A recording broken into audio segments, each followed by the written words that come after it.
우리가 염려하지 말라라는 말씀을 가지고 또 주님이 우리에게 주시는 교훈을 함께 나누기를 원합니다. 먼저 말씀을 시작하기 전에 제가 간단한 질문을 여러분들에게 드리겠습니다. 마음속으로 예, 아니요 간단하게 답을 해주시면 좋겠습니다. 나는 염려를 하는 사람이다. 마음속으로 예, 아니요 이렇게 답을 해주시면 좋겠습니다. 굉장히 간단한 질문이죠. 누구나 다 답을 했을 거라고 생각을 합니다. 어떻습니까? 아마 대부분의 분들이 크고 작든 염려가 있을 거라고 생각을 합니다. 그래서 그런 맥락에서 우리는 염려가 없는 사람은 이제 없다라고 말할 수도 있을 듯합니다. 그런데 문제는 뭐냐면 염려가 우리가 하나님 앞에서 올바른 믿음의 삶을 살아가는 데 있어서 굉장한 걸림돌이 된다라는 겁니다. 통계에 보면은 사람들이 무엇을 가지고 염려하는가 봤더니 96%가 별로 중요하지 않거나 쓸데없는 일들을 가지고 염려를 한다고 합니다. 그래서 40%는 일어나지 않을 일을 가지고 염려한다라는 거예요. 그래서 가끔 이런 사람이 있다고 합니다. 내일 해가 안 뜨면 어떡하지? 여러분들이 그 염려를 막 했어요. 그럼 내일 해가 안 뜨나요? 뜨잖아요. 그러니까 나의 염려와는 전혀 무관한, 내가 백날 염려해도 전혀 영향이 없는 그런 일들을 가지고 염려하는 사람들이 있다고 합니다. 30%의 사람들은 과거의 일들 때문에 염려한다고 합니다. 과거의 일은 이미 끝난 건데 어떡하겠어요? 지금 염려한다고 없던 일이 됩니까? 여러분들 그 머릿속에 요즘 이제 흑 역사라고 하잖아요. 지우고 싶은 어떤 사건들, 순간들, 기억들이 있을 텐데 염려하면 그거 없어집니까? 염려해도 괴로움만 더할 뿐이지 그게 없어지지 않거든요. 근데 사람들은 막 그걸 가지고 염려한다라는 거예요. 22%는 중요하지 않은 일, 돼도 그만, 안 돼도 그만인 그것을 가지고 굉장히 염려한다는 거예요. 예를 들어서 오늘 저녁 메뉴는 뭐를 먹을까? 찌개를 먹으면 어떻고 불고기를 먹으면 어떻습니까? 이래도 되고 저래도 되는 건데 중요하지 않은데 그걸 가지고 그렇게 근심하고 이제 괴로워하는 사람들이 있다. 그리고 마지막으로 4%는 이제 불가항력적인 일, 내 힘으로는 도저히 안 되는 그런 일들 가지고 이제 염려한다고 하는데 이걸 다 모아 보니까 96%라는 거예요. 그러니까 우리가 염려 없는 사람은 없지만 실제로 염려를 안 해도 되는 일들을 가지고 오늘날의 우리 믿는 사람들조차도 너무나도 많은 염려 속에서 우리 자신을 소비하고 이제 허비해 나가는 것, 이런 것들이 현상이다라고 이제 볼 수가 있습니다. 그래서 이제 염려에 대해서 여러 속담들이 있습니다. 제가 좀 리서치를 해봤는데 영국 속담에 고양이도 근심하면 죽는다 이런 말이 있다고 합니다. 우리가 동물들 같은 경우 보면은 어떤 경우에는 우리가 돌보지 않아도 다 알아서 잘 먹고 잘 살아가잖아요. 그런데도 불구하고 고양이도 이제 근심하면 이제 일찍 죽게 된다. 독일 속담에는 어떤 게 있냐면 걱정은 머리를 희게 하고 늙은 사람처럼 이제 보이게 만든다라고 합니다. 그러니까 아무래도 이제 근심하고 걱정하다 보면 스트레스가 우리에게 막 오게 되고 그러면 그게 이제 우리의 머리를 희게 만드는 그런 일들이 있어서 여기서 이제 늙은 사람으로 보이게 한다라는 것은 뭐냐면 머리가 희어서라기보다는 이제 힘이 없으니까 근심과 걱정에 찌들어서 힘이 없다 보니까 그렇게 이제 그 병약한 사람으로 이제 보이게 되는 속담이 있고 티벳 속담 가운데는 걱정을 해서 걱정이 없어지면 걱정이 없겠네 이렇게 라임을 맞춰가지고 속담이 있는데 그러니까 이렇게 여러 나라들마다 속담이 있다라는 얘기는 뭐냐면 동서고금 누구나 이 세상을 살아가는 사람들은 걱정을 하고 근심을 한다라는 것을 우리에게 가르쳐 줍니다. 여러분들이 방송인 중에서 전현무라는 사람을 다 아시죠? 그가 어느 한 프로그램에 가가지고 본인이 온갖 종류의 그 영양제를 자기가 복용하고 있다라고 이렇게 이제 밝혔습니다. 그 이유가 뭐냐면 내가 염려가 있어서 혹시 내 건강에 어떤 염려가 있으면 어쩌나라고 하는 걱정 때문에 특별히 몸에 이상이 없는데도 불구하고 온갖 종류의 영양제를 구매해서 이제 복용하고 있다라고 하는데, 이게 비단 전현무 씨만의 일은 아니다라는 겁니다. 그래서 요즘에는 어떤 병명이 있냐면 건강 염려증이라고 하는 병명이 있다고 합니다. 그러니까 몸에 진짜 그 이상이 있는 건 아닌데 염려가 있는 거예요. 내 몸에 이상이 있으면 어쩌나, 이런 염려가 너무 심하다 보니까 이제 그것이 우리 일상생활에 영향을 미치게 되고, 그러다 보니까 이제 새로운 병명, 건강 염려증이 있다. 실제로 OECD 통계를 보면 우리나라 15세 이상의 사람들을 대상으로 이제 서베이를 해봤더니 건강이 양호한데도 내 몸에 좀 이상이 있는 것 같다라고 응답한 비율이 32.5%밖에 안 된다고 합니다. 양호한데, 내 몸이 괜찮은데 내 몸이 괜찮다라고 말한 사람의 그 퍼센테이지가 32.5, 그러니까 3명 중에 1명밖에 안 된다는 거죠. 근데 OECD 그 평균은 67.5%라고 합니다. 다른 나라 사람들은 3명 중 2명은 내 몸 괜찮다라고 하는데, 한국 사람들 같은 경우는 좀 더 염려가 많은 것 같아요. 그러다 보니까 3명 중 1명만이 나는 괜찮다라고 합니다.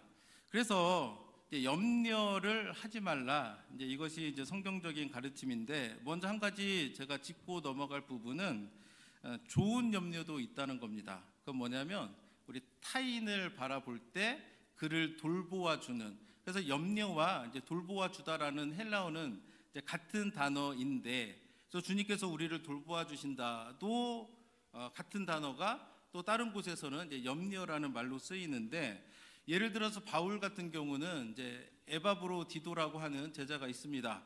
에바브로 디도는 사도 바울이 에베소에서 목회할 때, 사역할 때 골로새에 살던 사람인데 복음을 듣기 위해서 에베소까지 왔었고, 이제 그리고 나서 이제 골로새에 가서 골로새 교회를 세운 이제 사람인데, 사도 바울이 옥에 갇혀 있을 때에 에바브로디도가 이제 사도 바울을 쫓아갑니다. 이제 그때에 에바브로디도가 약간의 병이 들었습니다. 그러니까 사도 바울이 그 모습을 보고 어떻게 했어요? 사도 바울의 가르침은 항상 기뻐하라고 했지만 그 순간에는 사도 바울도 걱정하고 근심했다라는 거. 왜요? 에바브로디도의 건강 때문에, 그의 건강을 염려해서. 그런데 그가 나중에 고침을 받았다라는 소식을 들었을 때에 사도 바울은 하나님 앞에 고백하기를 근심 위에 근심을 하나님께서 면하게 하셨다라고 하면서 이제 기뻐했던 모습이 듭니다. 그래서 고린도후서 7장 10절 말씀을 보시면 하나님의 뜻대로 하는 근심은 후회할 것이 없는 구원에 이르게 하는 회개를 이루는 것이요. 그러니까 우리가 근심이, 어떤 근심이 있냐면 하나님의 뜻대로 하는 근심도 있다라는 거예요. 그래서 우리가 우리 주변에 힘들고 어려운 사람 볼 때에 우리의 마음속에 어떤 마음이 있잖아요. 어떡하지? 걱정이 되고, 그런 것들은 하나님의 뜻대로 하는 근심이겠죠. 이런 거는 괜찮은 건데, 문제는 세상 근심은 사망을 이룬다라고 고린도후서 7장 10절은 우리에게 말해주고 있습니다. 그래서 우리가 이 염려의 문제를 잘 다루어야 됩니다. 염려의 문제를 잘 다루어야 되는데, 근본적으로 그러면 왜 염려할까? 25절의 말씀을 보시면 그러므로 내가 너희에게 이르노니 목숨을 위하여 무엇을 먹을까, 무엇을 마실까, 몸을 위하여 무엇을 입을까 염려하지 말라. 크게 보면은 우리 목숨을 위해서 그리고 몸을 위해서 사람들이 염려한다라는 겁니다. 이 목숨과 몸, 다시 말해서 한마디로 축약하면 우리가 가지고 있는 욕망 때문에 우리가 염려한다라는 거예요. 그런데 이것은 세상 사람들이 일반적으로 보는 견해지만 더 근본적인 이유가 있습니다. 우리가 염려하는 이유 뭘까요? 더 근본적인 이유는 뭐냐면 죄 때문에 우리가 염려하는 거예요. 하나님이 아담을 만드셨을 때 죄가 세상에 들어오시기 전에는 하나님이 그 지으신 모든 것을 보시고 뭐라고 말씀했죠? 모든 것이 좋았더라. 보시기에 좋았더라. 사람을 만드시고 나서는 보시기에 심히 좋았더라. 죄가 없는 완전함이 있었는데 죄가 세상에 들어오고 나서 뭐가 생기느냐? 염려하는 일들이 생기기 시작을 했다라는 겁니다. 그래가지고 아담이 범죄하기 전에는 하나님을 만나고 교제하는 데 있어서 아무 거리낌이 없었어요. 근데 그가 죄를 짓고 나서 하나님이 부르실 때 걱정했어요. 그래서 어떻게 했습니까? 숨었다라고 성경은 가르쳐주고 있습니다. 따라서 왜 우리가 근본적으로 염려하는가? 죄 때문이다. 그렇다면 성경은 우리에게 알려주는 것이 있습니다. 그건 뭐냐면 믿는 사람들은 염려하지 않아도 된다. 믿으십니까? 믿는 여러분들은 염려하지 않아도 됩니다. 왜요? 하나님이 우리를 보호해 주시기 때문에 그런 거예요. 여러분들은 하나님의 보호하심을 믿습니까? 그 보호하심을 믿으면 우리가 목숨을 위하여 몸을 위하여 염려할 필요가 없는 거예요. 왜요? 하나님이 우리를 보호해 주시고 우리를 인도해 주시고 우리 목숨을 지켜주시고 우리 몸을 하나님께서 지켜주실 것이기 때문에 하나님의 보호하심을 믿는 사람들은 염려할 이유가 없다. 그래서 32절에 이는, 여기서 말하는 이는 이제 염려하는 일들은 다 이방인들이 구하는 것이라. 이방인들이 염려한다는 겁니다. 이방인들은 어떤 사람들이에요? 하나님을 모르는 사람들. 그렇기 때문에 하나님을 아는 우리들은 어떻게 하느냐? 염려하지 않을 수 있다라는 사실을 전제로 오늘 이 시간 우리가 이제 말씀을 보기를 원합니다. 왜 우리가 염려하지 말아야 되는가? 분명히 데살로니가 전서 5장 16절에 뭐라고 나와 있어요? 항상 기뻐하라 라고 그렇게 이야기를 합니다. 근데 이 말씀을 들을 때마다 꼭 이렇게 얘기하시는 분이 있어요. 어떻게 그럴 수 있습니까? 라고 그렇게 얘기하는데 우리가 먼저 왜 염려하지 말아야 되는가? 그 이유를 알아야 됩니다. 첫 번째 이유는 뭐냐면 염려가 해롭기 때문에 그런 거예요. 뭐라고요? 염려가 해롭다. 그래서 잠언 17장 22절 말씀에 보면 마음의 즐거움은 양약이라도 심령의 근심은 뼈를 마르게 하느니라. 근심이 얼마나 해로운지 우리의 그 뼈를 마르게 한다고도 합니다. 가끔 몸이 아파서 이제 병원에 갔을 때에 검사 같은 걸 해보고 나서 의사가 아무 이상이 없다라고 하는 이야기를 많이 합니다. 여러분도 그런 얘기 들으셨나요? 아파서 병원에 갔더니 검사를 해보고 데이터 상으로는 아무 이상이 없는 거예요. 그럼 사람들이 뭐라 하죠? 스트레스 때문에 아마 그런 것 같다. 스트레스라고 하는 것은 뭐냐면 마음속에 있는 걱정과 근심과 염려를 의미하겠죠. 그래서 성경에서도 보면 아까도 얘기했지만 세상의 근심은 사망에 이르게 하고 심령의 근심은 뼈를 마르게 한다. 그러니까 근심하는 거 앞서도 얘기했지만 보통 사람들이 염려하는 것들은 뭐냐면 안 해도 되는 것을 가지고 염려할 때가 너무나도 많습니다. 그렇기 때문에 이런 염려는 우리 몸을 해롭게 한다. 우리의 몸만 아니라 우리의 영까지도 우리가 하나님을 가까이 하고 하나님을 정말 참으로 예배하는데 굉장한 방해가 됩니다. 그렇기 때문에 우리가 기억해야 돼요. 염려는 해로운 것이다. 뭐라고요? 염려는 해롭다. 누가복음 21장 34절에 보면 예수님께서 너희는 스스로 조심하라. 그렇지 않으면 방탕함과 술 취함과 생활의 염려로 마음이 둔하여지고 뜻밖의 그날의 덕과 같이 너에게 임할 것이다. 여기 보면은 세 가지를 조심하라고 합니다. 첫 번째가 뭐예요? 방탕함. 방탕함이 뭡니까? 내 맘대로 막 사는 거잖아요. 절제되지 않고 하나님 말씀을 마음에 두지 않고 나의 정욕을 따라 막 사는 거예요. 술 취함 뭡니까? 비슷한 거예요. 알코올이 몸에 들어가면 우리의 중추 신경계를 마비시켜 가지고 그 알코올의 그 명령을 따라서 몸이 움직이잖아요. 굉장히 안 좋은 거죠. 그와 더불어서 또 뭐를 얘기하냐면 염려를 조심하라라고 그렇게 얘기합니다. 그러니까 방탕함, 술 취함, 염려 이게 뭐예요? 동급이라는 거예요. 여러분들이 방탕한 거, 술 취하는 거, 이것이 하나님 앞에서 나쁜 겁니다. 죄입니다라는 걸 다 아시죠?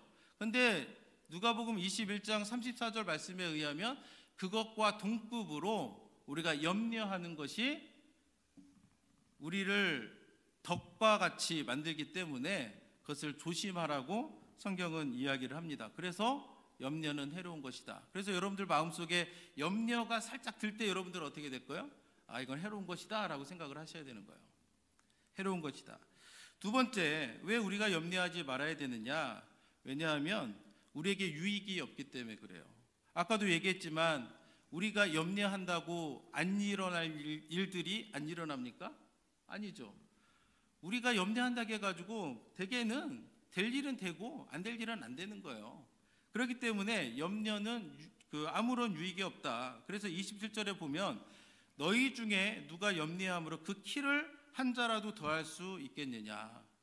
여기서 말하는 이제 키는 이제 목숨이라고 이렇게 번역을 할 수도 있는데, 내가 막 키가 좀 작다고 생각을 해보세요. 그러면 염려하면 키가 커집니까? 아니잖아요. 염려한다고 키가 커지지 않죠. 병약한 사람이 목숨이 위태롭습니다. 그럼 염려하면 병이 빵 낫습니까? 그러면은 병원이 필요 없잖아요.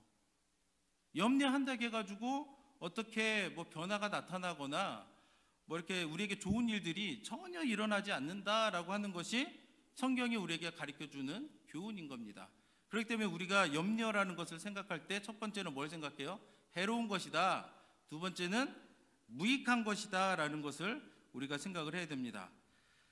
세 번째는 우리를 어리석은 길로 인도하기 때문에 그런 거예요.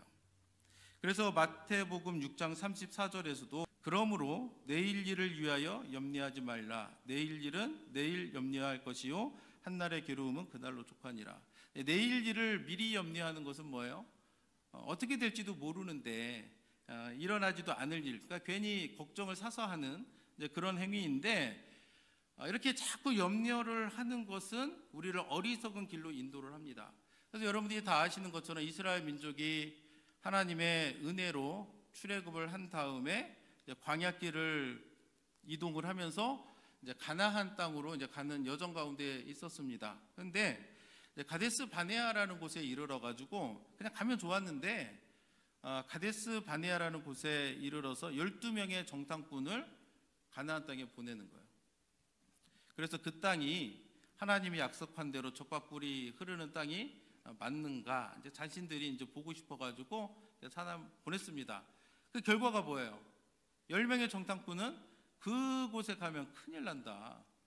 우리는 그 땅에 사는 거민에 비하면 메뚜기와 같은 존재밖에 되지 않는다라고 하면서 염려하고 걱정하고, 염려와 걱정이 커지니까 어떻게 돼요? 하나님을 향해서 불평하게 되고, 애굽 있었을 때가 좋았었는데 라고 얘기하게 되고, 그로 인해서 어떤 일이 벌어집니까? 하나님의 심판이 임하는 거예요. 그로 인해서 그들은 어떻게 되느냐, 그냥 믿음으로 갔으면은 약속의 땅에 들어갈 수 있는데 그 땅에 들어가지도 못하고 광야길을 유랑하다가 가나안 땅에 들어가지 못하는 심판을 당했다라는 것을 기억을 해야 됩니다. 그러면 이 사람들이 왜 가나안 땅에 못 들어갔는가? 가장 근본적인 이유는 뭐냐면 그곳에 들어가면 큰일 날 텐데 라고 하는 염려였다라는 거예요. 염려가 있으니까 불평하게 되고, 염려가 있으니까 불순종하게 되고, 염려가 있으니까 믿음으로 반응하지 못하고 결국에는 하나님의 진노를 사서 그들이 광야에서 유랑하다가 죽을 수밖에 없었던 것을 우리가 기억을 해야 됩니다. 그래서 마치 우리가 이 세상을 살아갈 때도 우리가 하는 염려가 이와 같은 것들이 많아요. 안 해도 되는데, 우리가 하나님의 말씀을 믿고 순종하면 되는데 그거를 못 해가지고 괜히 염려하고, 그러다 보니까 괜히 불평하고 낙심하게 되고, 그로 인해서 우리가 어리석은 길로 걸어갈 우려가 있기 때문에 우리는 낙심을 하지 말아야 됩니다. 그래서 목사님 다 알겠습니다. 염려가 해롭고 무익하고 우리를 어리석은 길로 이끌 수 있기 때문에 우리가 염려하지 않아야겠습니다. 그러면 어떻게 그럴 수가 있네요. 어떤 분들은 이래요. 내가 뭐 염려하고 싶어서 하냐, 이렇게 말씀하시는 분들이 있어요. 여러분들 어떻습니까? 염려하고 싶어서 합니까? 다들 하고 싶어서 하는 분이 어디 있겠습니까? 되니까 염려를 하지. 그러면 염려가 되는 이 부분을 우리는 끊어낼 수 있는 방법이 있다라는 거예요. 그게 뭘까요? 뭐냐면 믿음으로 우리는 이것을 끊어낼 수 있다라고 성경은 가르쳐 줍니다. 앞서도 예수님께서 뭐라고 말하냐면 왜 염려하느냐라고 하면서 이 믿음이 적은 자들아라고 그렇게 이야기를 합니다. 그래서 우리는 이렇게 염려가 되는 순간에 내가 어떤 상황을 만났습니다. 어떤 일이 생각이 났습니다. 좀 불안합니다. 그럴 때 어떻게 해야 돼요? 믿음을 가지라는 거예요. 믿음. 우리 주님을 보면서. 그래서 우리가 어떤 믿음을 가져야 되는가? 우리가 26절을 보면은 공중의 새를 보라, 심지도 않고 거두지도 않고 창고에 모아 들이지도 아니하되 너희 하늘 아버지께서 기르시나니. 공중의 새를 보라는 겁니다. 이 세상에도 새가 엄청 많죠. 대략 1000억 마리 이상의 새가 있다고 합니다. 근데 그 한 마리 한 마리의 새를 어떻게 하시느냐? 하나님이 다 돌보신다라는 거예요. 우리는 이름도 모르고 어떤 새들 보면 저게 뭐야 하는 그런 정말 하찮게 여겨지는 새들조차도 하나님이 다 기르신다라고 그렇게 이야기를 합니다. 그리고 28절 말씀을 보시면 들의 백합화를 보라라고 얘기합니다. 들의 백합화가 어떻게 자라는가 생각하여 보라. 혹시 여러분들 들의 백합화가 어떻게 자라는지 아시는 분 계신가요?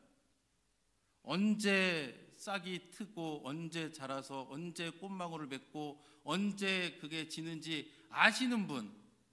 저는 고백하면 저 잘 모르거든요. 여러분 혹시 아시는 분 계세요?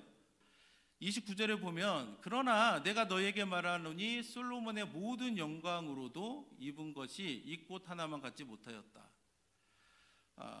이 시대에 가장 큰 그 영광을 비유하는 표현이 솔로몬의 영광입니다. 솔로몬의 영광하면 그 영광에 대한 이제 최상급의 표현인데 들의 백합화가 이 솔로몬의 모든 영광보다도 더 낫다라고 얘기해요. 어떻게 그럴 수 있습니까? 들의 백합화라 할지라도 하나님이 돌보시기 때문에 그런 거예요. 그러면서 뭐라고 얘기합니까? 30절 말씀을 보면 오늘 있다가 내일 아궁이에 던져지는 들풀도 하나님이 이렇게 입히시거든 하물며 너희일까 보냐. 믿음이 적은 자들아 하물며 여러분일까 보냐라는 거예요.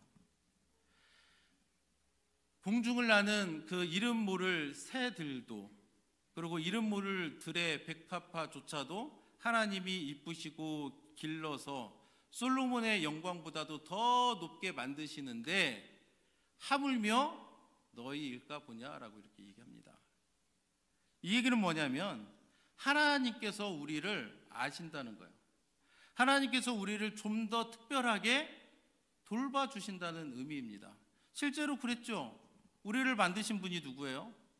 하나님이십니다. 믿으십니까? 아멘. 하나님은 우리를 만드실 때 그분의 형상대로 우리를 만들어 주셨어요. 이건 굉장히 놀라운 겁니다. 들의 백합화, 하늘을 나는 새들은 하나님의 형상대로 창조되지 않았거든요. 근데 하나님이 우리를 만들 때는 어떻게 만들어 주셨어요? 그분의 형상을 따라서 그 코에 생기를 불어 넣어서 우리를 만들어 주셨기 때문에 하나님이 우리를 잘 아시는 거예요. 그리고 하나님이 우리를 돌보아 주십니다. 우리가 죄의 늪에 빠져서 사망의 덫에 걸려서 허우적거릴 때에도 하나님은 어떻게 하셨습니까? 먼저 예수 그리스도를 이 땅에 보내주셔서 십자가를 지게 하심으로 말미암아 그를 믿는 자는 누구든지 하나님의 자녀가 되는 권세를 주신 분이 하나님이신 거예요. 그러니까 여러분들이 이것을 믿어야 됩니다. 내 마음속에 어떤 근심이 들어요. 염려가 자라기 시작합니다. 그때 우리가 무엇을 생각해요? 하나님이 나를 돌보아 주신다. 하나님이 나를 지켜주신다라고 하는 그 믿음을 가지고 우리가 염려를 물리쳐야 됩니다. 아멘? 그렇게 하셔야 돼요. 하나님이 나를 다 아신다. 두 번째는 우리가 무엇을 기억해야 되냐면 어떤 믿음이 있어야 되는가? 하나님께서 나의 필요를 공급해 주신다라는 것들을 우리가 기억을 해야 됩니다. 앞서서도 염려하지 마라라고 하면서 내 몸을 위해서 무엇을 입을까, 무엇을 먹을까 이런 것들을 염려하잖아요. 근데 주님은 염려하지 말라고 말합니다. 왜요? 하나님께서 나를 아시기 때문에 나의 필요를 하나님께서 공급해 주신다는 거예요. 그래서 우리가 적어도 예수 그리스도를 구주로 영접한 사람들은 다른 걸 가지고 우리가 막 고민하고 근심하고 걱정해야지, 그냥 몸의 어떤 이런 일들을 가지고 우리가 걱정하지 말라고 합니다. 이런 것들은 누가 하는 거라고요? 이방인들, 하나님을 알지 못하는 사람들이 한다라는 거예요. 우리는 다 하나님의 은혜로 구원을 받은 사람들입니다. 그래서 세상 사람들은 우리를 뭐라고 불러요? 그리스도인이라고 합니다. 그리스도인이라는 얘기는 뭐냐면 구별된 사람들이라는 거예요. 그럼 여러분들은 어떤 면에서 사람들과 구별이 됩니까? 단지 내가 주일 아침에 교회에 나온다는 그 사실만으로 여러분들이 구별됩니까? 불충분한 거예요. 정말로 여러분들이 세상 사람들과 구별되기 위해서는 뭐예요? 염려하지 말라는 겁니다. 비록 내가 어떤 상황을 만날지라도, 환난을 당할지라도 내가 하나님의 자녀이기 때문에 하나님을 믿음으로 염려하지 말라는 거예요. 그런 것들은 다 이방인들이 하는 것이다. 그래서 31절과 32절에 그러므로 염려하여 이르기를 무엇을 먹을까 무엇을 마실까 무엇을 입을까 하지 말라. 이는 다 이방인들이 구하는 것이라. 너희 하늘 아버지께서 이 모든 것이 너희에게 있어야 할 줄을 아시느니라. 아멘. 우리 한번 따라해 볼까요? 하늘 아버지께서 이 모든 것이 나에게 있어야 할 줄을 아시느니라. 하나님이 다 아신다는 거예요. 하나님이 여러분들의 필요를 다 아세요. 그렇기 때문에 하나님이 어떻게 하십니까? 채워주신다는 거예요. 그런 하나님을 향한 믿음을 가지고 염려하지 말라라는 것이 오늘 성경이 우리에게 가르쳐주는 교훈인 겁니다. 그래서 우리는 이 믿음을 가지고 그럼 우리가 실제적으로 무엇을 해야 될까 생각을 해보면 33절에 이렇게 얘기합니다. 그런즉 너희는 먼저 그의 나라와 그의 의를 구하라. 그리하면 이 모든 것을 너희에게 더하시리라. 굉장히 놀라운 예수님의 가르침입니다. 여러분들이 이 33절의 말씀은 누구나 다 이미 알고 계시는 이제 하나님의 말씀이라고 생각을 합니다. 이 놀라운 하나님의 가르침이 이 염려에 대한 가르침을 주면서 주님이 주셨다는 사실이에요. 우리가 먼저 해야 될 게 뭐예요? 세상 것들 때문에 걱정하고 근심할 것이 아니라 우리가 먼저 해야 될 것이 있는데 그게 뭐냐? 그의 나라와 그의 의를 구하라. 그리하면 이 모든 것을 너희에게 더하시리라. 근심된 일이 있고 걱정된 일이 있습니다. 근데 먼저 해야 될 게 뭐라고요? 그의 나라와 그의 의를 구하라. 먼저는 우리의 시선을 하나님께 맞추셔야 됩니다. 아멘. 우리는 하나님의 형상대로 지음을 받은 사람이고 주님이 주시는 은혜로 말미암아서 하나님의 자녀가 되는 권세를 받았기 때문에 우리가 먼저 해야 될 게 있어요. 그게 뭐냐? 먼저 그 나라와 그의 의를 구하라는 거예요. 그러면 어떻게 돼요? 주님이 나머지 필요한 것들을 채워주신다는 거예요. 굉장히 놀라운 말씀입니다. 여러분들의 필요한 것들을 여러분들이 애써서 구하는 게 더 좋겠습니까? 아니면 주님이 채워주시는 은혜가 더 좋겠습니까? 당연히 주님이 채워주시는, 주님이 더하여 주시는 은혜가 훨씬 더 좋은 것이겠죠. 그 비결이 뭐냐? 먼저 그의 나라와 그의 의를 구하라는 거예요. 그래서 여러분들이 근심된 일이 있을 때 주님 안에 있어야 됩니다. 어떻게 해요? 예배의 자리를 지키셔야 되는 거예요. 여러분들이 예배의 자리에 있는 것이 주님 품 안에 있는 거예요. 여러분들이 예배의 자리를 지키는 것이 그의 나라와 그의 의를 구하는 방법입니다. 어떻게 우리가 주님 안에 있어야 됩니까? 여러분들이 기도의 시간을 지켜야 됩니다. 여러분들이 가지고 있는 기도의 자리를 지키셔야 돼요. 그것이 바로 그의 나라와 그의 의를 구하는 일이다라는 것들을 우리가 기억을 하셔야 돼요. 우리가 늘 하나님의 말씀을 가까이 하고 그 말씀을 묵상하고 그 말씀대로 순종하며 살아가는 그 인생이 먼저 그의 나라와 그의 의를 구하는 일이다라는 것들을 우리가 기억을 해야 됩니다. 그렇다면 여러분들은 무슨 일을 먼저 하고 계셨는가 생각을 하면서 이 시간을 통해서 결심하기 원합니다. 하나님, 이제는 내가 내 목숨을 위하여, 몸을 위하여 걱정하는 것이 아니라, 염려하는 것이 아니라 주님 말씀하신 것처럼 먼저 그의 나라와 그의 의를 구하는 제가 되겠습니다 라고 여러분들이 결단하시길 원합니다. 그렇게 하시면 우리 주님께서 여러분들이 기도하는 것들을 들으시고 가장 선한 길로, 가장 안전한 길로 여러분을 인도해 줄 줄로 믿습니다. 두 번째는 우리가 뭐를 해야 되는가? 빌립보서 4장 6절과 7절의 말씀을 보시면 아무것도 염려하지 말고 다만 모든 일에 기도와 간구로 너희 구할 것을 감사함으로 하나님께 아뢰라. 이 말씀이 뭐예요? 내가 근심된 상황이 있습니다. 걱정이 있어요. 환난을 만났습니다. 그때 뭐 하라는 거예요? 염려 말고 뭐 하라고요? 기도하라고요. 근데 보통 사람들이 반대로 해요. 기도 안 하고 염려합니다. 이게 문제라는 거예요. 근데 아까도 말씀드렸듯이 믿는 사람들은 염려를 떨쳐낼 수가 있어요. 그래서 성경이 우리에게 주는 교훈입니다. 어떻게 그런 순간에 염려 말고 뭐 하라고요? 대신에 기도하라는 거예요. 기도할 때 어떻게 해요? 감사함으로 하나님께 아뢰면 모든 지각에 뛰어난 하나님의 평강이 그리스도 예수 안에서 너희 마음과 생각을 지키시리라 라고 주님이 우리에게 분명하게 약속을 해주고 계십니다. 그래서 여러분들도 어떤 어려움을 만나면, 정말 근심된 순간을 만나면 뭐 해야 됩니까? 기도하셔야 되는 거예요. 기도. 베드로전서 5장 7절에 이렇게 얘기합니다. 너희 염려를 다 주께 맡기라. 이는 그가 너희를 돌보심이라. 옛날 성경에서는 우리가 예전 개역 그 한글판에서는 너희 염려를 다 주께 이제 버리라라고 이제 그 번역이 되어 있는데, 영어 성경에도 보면은 casting all your anxiety on him, 하나님께 너의 모든 걱정 근심을 뭐라고요?